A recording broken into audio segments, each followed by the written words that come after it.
देवी सर्वभूतेषु शक्तिरूपेण संस्थिता नमस्तस्यै नमस्तस्यै नमस्तस्यै नमो नमः। नमस्कार भक्तों, आप सभी को नवरात्रि की हार्दिक शुभकामनाएं। नवरात्रि का पहला दिन एक ऐसी देवी जिनका नाम लेने मात्र से भाग्य बदल जाता है। लेकिन क्या आप जानते हैं, अगर आपने पहले दिन एक छोटी सी गलती कर दी, पूरे 9 दिन की पूजा का फल नहीं मिलता है। आज मैं आपको बताने जा रही हूँ माता शैलपुत्री की असली कथा, वो रहस्य जो आज तक बहुत कम लोगों को पता है। बहुत समय की बात है, इस सृष्टि में देवताओं और असुरों के बीच संतुलन बनाए रखने के लिए शक्तियाँ अवतरित होती थी। उसी समय प्रजापति राजा दक्ष के घर में एक कन्या ने जन्म लिया, जिसका नाम रखा गया सती। सती बचपन से ही अत्यंत शांत, दिव्य और तेजस्वी थी, लेकिन उसके मन में एक इच्छा थी भगवान शिव को पति रूप में पाने की। सती ने छोटी उम्र से ही भगवान शिव की कठोर तपस्या शुरू कर दी। वो दिन रात सिर्फ शिव का नाम जपती थी। उनकी भक्ति इतनी सच्ची थी कि अंततः भगवान शिव प्रसन्न हुए और उन्होंने सती को अपनी पत्नी के रूप में स्वीकार कर लिया। लेकिन ये विवाह सभी को स्वीकार नहीं था, खासकर सती के पिता राजा दक्ष को।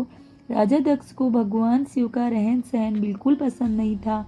वो उन्हें साधारण विरक्त योगी समझते थे। एक दिन राजा दक्ष ने एक बहुत बड़ा यज्ञ आयोजित किया, जिसमें सभी देवी देवताओं को आमंत्रित किया गया, लेकिन भगवान शिव को जानबूझकर निमंत्रण नहीं दिया गया। जब सती को इस यज्ञ के बारे में पता चला तो उन्होंने शिव जी से वहां आने की अनुमति मांगी। भगवान शिव ने समझाया, जहां सम्मान न हो वहां जाना उचित नहीं, लेकिन सती का मन नहीं माना और वो अपने पिता के घर चली गई। जब सती यज्ञ स्थल पर पहुंची तो वहां किसी ने उनका स्वागत नहीं किया। उनके पिता राजा दक्ष ने सबके सामने भगवान शिव का अपमान करना शुरू कर दिया। ये शब्द सती के हृदय को चीर गए। सती ने सोचा, जिस शरीर को मैंने शिव के प्रेम में समर्पित किया है, अगर उसी का अपमान हो रहा है तो इस शरीर का कोई मूल्य नहीं। और फिर सती ने यज्ञ की अग्नि में कूदकर अपने प्राण त्याग दिए।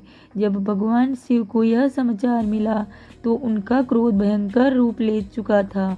उन्होंने वीरभद्र को उत्पन्न किया, जिसने यज्ञ को नष्ट कर दिया और राजा दक्ष का भी अंत कर दिया। लेकिन सती की कहानी यहीं खत्म नहीं हुई। उन्होंने फिर जन्म लिया, इस बार पर्वतराज हिमालय के घर, और इस जन्म में वो कहलाई माता शैलपुत्री। माता शैलपुत्री ने बचपन से ही भगवान शिव को पाने के लिए फिर से तपस्या शुरू की। उन्होंने कठिन से कठिन तप किया। सालों तक बिना पानी पिए, बिना खाना खाए उन्होंने जप किया। अंत ये हमें सिखाता है, शक्ति और शांति दोनों का संतुलन जरूरी है। ये कथा हमें सिखाती है कि सच्चा प्रेम और भक्ति कभी व्यर्थ नहीं जाते, और जो व्यक्ति सच्चे मन से प्रयास करता है उसे एक दिन फल जरूर मिलता है। अगर आप भी माता शैलपुत्री की कृपा पाना चाहते हैं, अगर कथा पसंद आए तो चैनल को लाइक, शेयर एंड सब्सक्राइब करें, और हम इसी चैनल पर दूसरी कथा भी अपलोड करेंगे। ज़रूर देखें और ढेर सारा प्यार दें, और जय माता दी जरूर।